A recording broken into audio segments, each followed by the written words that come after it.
നിർബന്ധമായി.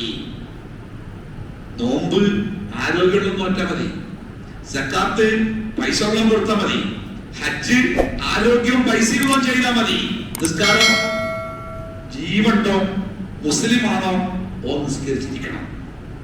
അത് മാറ്റി വെക്കാവുന്ന ഒരവസ്ഥയല്ല. പ്രവാചകന്റെ അടുത്ത് കൊണ്ടാണ് റസൂലേ എനിക്കൊരു വലിയ അസുഖമുണ്ട്, രക്തം പോകും, ബവാസിർ, ഈ മൂലക്കുരു പോലെയുള്ള, അതേപോലെ രക്തം പാർന്നു പോകുന്ന ഒരു അസുഖമുണ്ട്, എനിക്ക് നിസ്കരിക്കാൻ പ്രയാസമുണ്ട്. റസൂൽ പറഞ്ഞു എനിക്ക് നിന്ന് നിസ്കരിക്കാൻ പറ്റില്ലെങ്കിൽ ഇന്ന് നിസ്കരിച്ചോ. അപ്പൊ അയാൾ പറഞ്ഞു ഇരിക്കാൻ എനിക്ക് പ്രയാസമുണ്ട്, ഇരിക്കാൻ പ്രയാസമുണ്ടെങ്കിൽ കിടന്ന് നിസ്കരിച്ചോ. മലർന്ന് കിടന്ന് നിസ്കരിക്കാൻ പ്രയാസമുണ്ടെങ്കിൽ ചെരിഞ്ഞ് കിടന്ന് നിസ്കരിക്കണം. ഇനി ചെരിഞ്ഞ് കിടന്ന് നിസ്കരിക്കാനും പറ്റുന്നില്ല, ഓരോ കൈയും കാലും അനക്കാൻ പറ്റുന്നില്ല എങ്കിൽ മനസ്സുകൊണ്ട് നിസ്കരിച്ചോളണം. മനസ്സിൽ ഞാൻ ഇപ്പൊ ഫാത്തിയാണ്, ഇപ്പൊ സൂറത്താണ്, റുക്കുവാണ്, ബോധമുണ്ടോ ഓ നിസ്കരിച്ചോളണം. നമ്മളൊക്കെ വീട്ടില് ഈ വയസ്സായ ബാപ്പാരും ഉമ്മാരൊക്കെ ഉണ്ടെങ്കിൽ പ്രായമായി കിടക്കുന്ന ആൾക്കാരുണ്ടാവും, കുറെ പ്രായമായിട്ടുണ്ടാവും, അനങ്ങാനൊന്നും പറ്റാതെ ആയിട്ടുണ്ടാവും. നമ്മൾ അവർക്ക് കൃത്യമായിട്ട് മരുന്ന് കൊടുക്കും, കൃത്യമായിട്ട് ഭക്ഷണം കൊടുക്കും, കൃത്യമായിട്ട് മലമൂത്ര വിസർജനൊക്കെ ഒഴിവാക്കി ശുദ്ധീകരിച്ചു കൊടുക്കും. പാപ്പങ്ങൾ കഞ്ഞുടിച്ചോ, പാപ്പങ്ങൾ ഗുളി കുടിച്ചോ, ഉമ്മങ്ങൾ കുഞ്ഞു ഒക്കെ ചോദിക്കും. പക്ഷേ നമ്മൾ മറന്നു പോകുന്ന ഒരു സംഗതി എന്താ അറിയോ? നിസ്കരിച്ചോ. നമ്മുടെ വീട്ടില് വയസ്സായ ബാപ്പിയും കിടപ്പിലായ രോഗി ഉണ്ടെങ്കിൽ അവരെ കൊണ്ട് ഒന്നുമെടുക്കാനുള്ള സൗകര്യം ചെയ്തു കൊടുത്ത്, അല്ലെങ്കിൽ തയമ്മം ചെയ്യാനുള്ള സൗകര്യം ചെയ്തു കൊടുത്ത്, പാപ്പ നിസ്കരിച്ചോളിട്ടോ, ദാൻ കൊടുത്തിട്ട് കൈ കെട്ടിക്കാണ്ട് അവിടെ നിസ്കരിച്ചോളി എന്ന് ബാപ്പാനെ കൊണ്ട് ഉമ്മാനെ കൊണ്ട്, ഇനി ആരാവട്ടെ വീട്ടില് രോഗിയായിട്ടോ കിടപ്പിലായതായതാണ്, നമസ്കാരം ഉപേക്ഷിക്കാൻ അയാൾക്ക് അവസരമില്ല. നിസ്കരിച്ചോളണം, കഴിയുമ്പോൾ നിസ്കരിച്ചോളണം. നോക്കൂ നിങ്ങൾ, നബി സല്ലല്ലാഹു അലൈഹി വസല്ലമ മരണപ്പെടുന്നതിന്റെ മണിക്കൂറുകൾക്ക് മുമ്പാണ് പ്രവാചകൻ മഗ്‌രിബ് നിസ്കരിച്ചു പള്ളിയിൽ. പ്രവാചകന്റെ പള്ളിയും കൂടുക ആ വാതിലിന്റെ അപ്പുറത്തെ റസൂലുള്ളാഹിന്റെ വീട്, അക്കാണുന്ന വാതിലിന്റെ അപ്പുറത്ത് റസൂലുള്ളാഹിന്റെ മിമ്പറിലെ പ്രവാചകന്റെ മിമ്പറിന്റെയും വീടിന്റെയും ഇടക്കുള്ള സ്ഥലത്തിന്റെ പേര് പറയാം, റൗളത്തും മിൻ റിയാദിൽ ജന്ന. അതാണ് റൗള എന്ന് പറഞ്ഞ സ്ഥലം. ചില ആൾക്കാരൊക്കെ മനസ്സിലാക്കിയത് റൗള എന്ന് പറഞ്ഞാൽ ആ പച്ച കുബ്ബ കാണുന്ന സ്ഥലം എന്നാ. അതല്ല റൗള. മാ ബൈന ബൈതി വ മിൻബരി, എന്റെ വീടിന്റെയും എന്റെ മിമ്പറിന്റെയും ഇടക്കുള്ള ഈ സ്ഥലം ഉണ്ടല്ലോ, റൗളത്തും മിൻ റിയാദിൽ ജന്ന, അതൊരു സ്വർഗത്തിന്റെ തോപ്പാണെന്ന്. അവിടുന്ന് പ്രാർത്ഥിച്ചാൽ നിങ്ങൾക്ക് ഉത്തരം കിട്ടാൻ സാധ്യത കൂടുതലുണ്ട്. ഇത് ഒരു 10, 15, 20 മീറ്റർ ദൂരമുള്ളൂ അവിടുന്ന് കണ്ടു വരാൻ. പാരിപുരസ്കാരം കഴിഞ്ഞ പ്രവാചകന് പനി വല്ലാതെ കൂടി. പനിയുടെ ശക്തിയിൽ പ്രവാചകന്റെ ബോധം പോയി. ബോധം ഇങ്ങനെ തെളിഞ്ഞു വന്നപ്പോ റസൂലുള്ളാഹി ആദ്യം ചോദിച്ചെന്തായോ, സ്വല്ലൈത്തും നിസ്കരിച്ചോ, നിസ്കരിച്ചോ. അപ്പോ സഹാബത്ത് നിസ്കരിച്ചിട്ടില്ല. കാരണം എന്താ അറിയോ, നബി സല്ലല്ലാഹു അലൈഹി വസല്ലമ മദീനയിൽ ജീവനോടെ ഉണ്ടായിരിക്കെ ആ പള്ളിയിൽ വേറെ ഒരാൾ ഇമാമത്തിട്ടില്ല. അതുകൊണ്ട് ആൾക്കാർ കാത്തിക്ക റസൂല് വരുന്നേ. അപ്പൊ അവർ പറഞ്ഞു എന്തോറൂനക്ക് നബിയെ, അവർ നിങ്ങൾ വരുന്നേ കാത്തിക്കാണ്. റസൂല് പറഞ്ഞു കുറച്ച് വെള്ളം കൊണ്ടേ.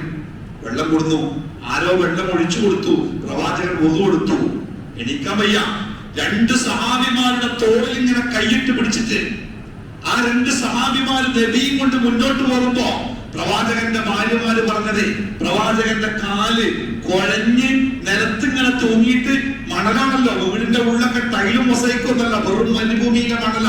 ആ മണലിൽ കൂടെ റസൂലുള്ളാഹിന്റെ കാല് വലിഞ്ഞ പാട്, കാലിങ്ങനെ മണൽ കൂടെ വലിഞ്ഞ പോണെ, സ്റ്റെപ്പ് എടുത്തൊക്കെയല്ല, അതിന് വയ്യ, വലിഞ്ഞു പോവുക. പക്ഷെ ഇത്തിരി പോയപ്പോ തുണിക്കഷ്ണം പോലെ അള്ളാഹുവിന്റെ ഹബീബ് വീണ്ടും നേരത്ത് അത് വീട്. സഹാബത്ത് നോക്കിന്ന് കുറച്ചു കഴിഞ്ഞു, മെല്ലെ കണ്ണു തുറന്നു.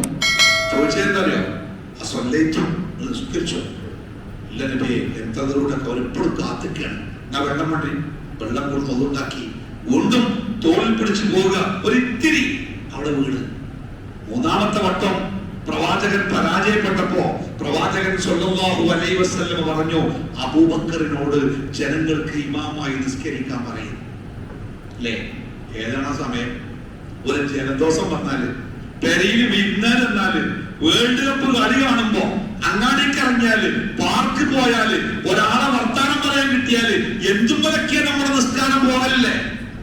നോക്കിങ്ങൾ ആരാളുകള് നിസ്കാരം നിർബന്ധമാക്കിയതിന് ശേഷം, ഇസ്ലാമിൽ നിസ്കാരം നിർബന്ധമാക്കിയതിന് ശേഷം ഒരു വക്ത് നിസ്കാരം പോലും നഷ്ടപ്പെട്ടിട്ടില്ലാത്ത അള്ളാഹുവിന്റെ ഹബീബ് ആ അവസാനത്തെ ഇശാ നിസ്കാരത്തിന് വേണ്ടി അനുഭവിക്കുന്ന ആ പ്രയാസം നോക്കാൻ നിങ്ങൾ.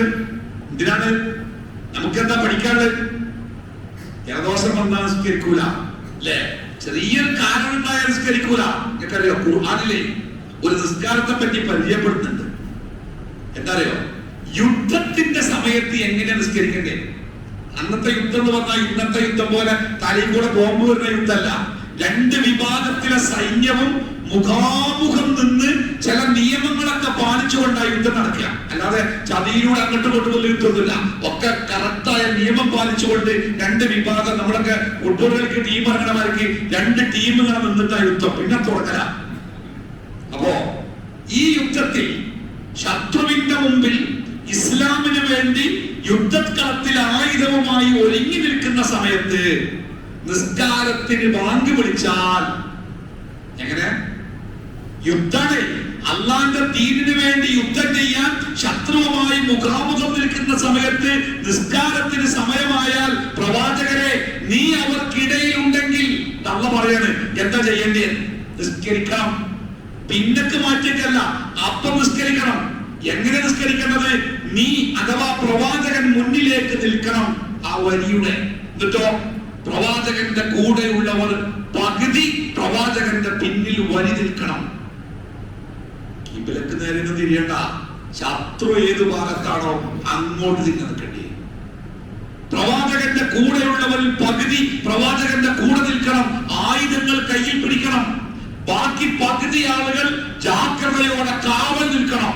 നിസ്കരിക്കുന്നവർക്ക് പ്രവാചകൻ സ്വല്ലല്ലാഹു അലൈഹി വസല്ലമ ഒരു റക്അത്ത് നിസ്കാരം പൂർത്തിയാക്കിയാൽ പ്രവാചകന്റെ പിന്നിൽ നിസ്കരിച്ചവർ പിന്നിലേക്ക് മാറി നിന്ന് അവർക്ക് കാവൽ നിന്ന പകുതി പ്രവാചകന്റെ തൊട്ടു പിന്നിലേക്ക് നിന്ന് അവർ പ്രവാചകന്റെ കൂടെ ഒരു റക്അത്ത് നിസ്കരിക്കണം.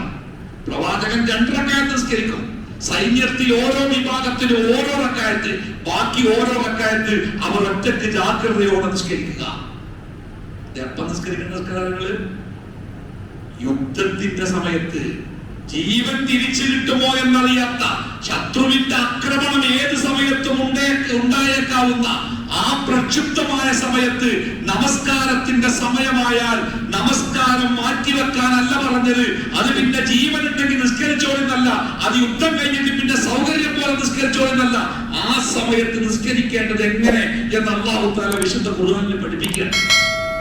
പ്രിയപ്പെട്ടവരെ, ഒരു വിശ്വാസിയുടെ ജീവിതത്തിൽ നമസ്കാരത്തിന്റെ ഗൗരവത്തെ മനസ്സിലാക്കുന്നിടത്ത് നമുക്ക് വലിയ പരാജയം ഉണ്ടായിട്ടുണ്ട് അല്ലെ? ഒരു കുട്ടി നമ്മുടെ വീട്ടിലുണ്ടെങ്കിൽ ആ കുട്ടിയെ നമ്മൾ ആദ്യം പഠിപ്പിക്കേണ്ട ഇബാദത്ത് ഏതാ? നിസ്കാരമാണ്. 7 വയസ്സായ ഒരു കുട്ടിയോട് നിസ്കരിക്കണം എന്ന് നിർബന്ധമായി കൽപ്പിക്കേണ്ട ചുമതല മാതാപിതാക്കൾക്ക്. ആ കുട്ടിക്ക് നിസ്കാരം നിർബന്ധമല്ല. 7 വയസ്സായ കുട്ടിക്ക് നിസ്കാരം നിർബന്ധമല്ല.